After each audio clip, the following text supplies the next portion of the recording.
Hello everyone, আসসালামু আলাইকুম। First রেসিপিতে সবাইকে স্বাগতম জানাচ্ছি।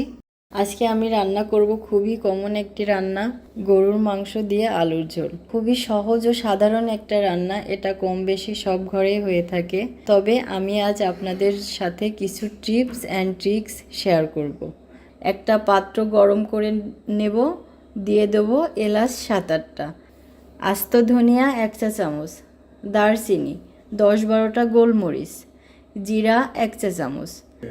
এই মশলাটা এই রেসিপিটাকে সেরা স্বাদ এনে দেবে। ভাজা হয়ে গেলে গুঁড়ো করে নেব।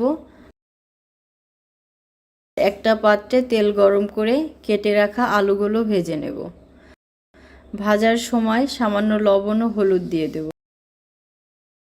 আলুগুলো মিডিয়াম হাই হিটে 4-5 মিনিট ভাজতে হবে।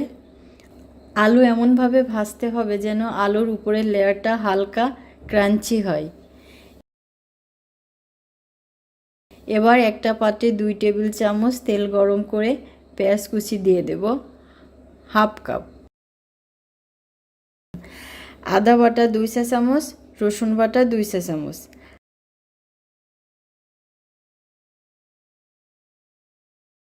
আদা রসুন থেকে কাঁচা গন্ধটা চলে গেলে স্বাদ মতো লবণ, হাফ চা চামচ হলুদ, মরিচ গুঁড়া 2 চা চামচ এবং তৈরি করা মশলাটা দিয়ে দেব। মশলাগুলো সামান্য পানি দিয়ে ভালোভাবে কষিয়ে নেব।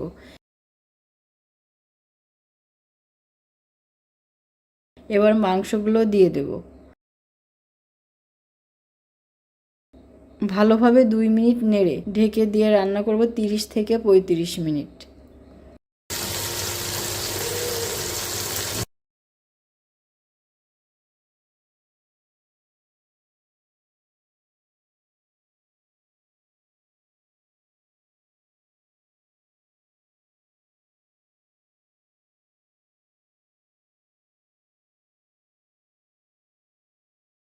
এবার আলুগুলো দিয়ে গরম পানি দিয়ে দেব 2 কাপের মতো। ঢেকে 12 থেকে 15 মিনিট রান্না করলেই তৈরি হয়ে যাবে অতুলনীয় স্বাদের গরুর মাংস দিয়ে আলুর ঝোল।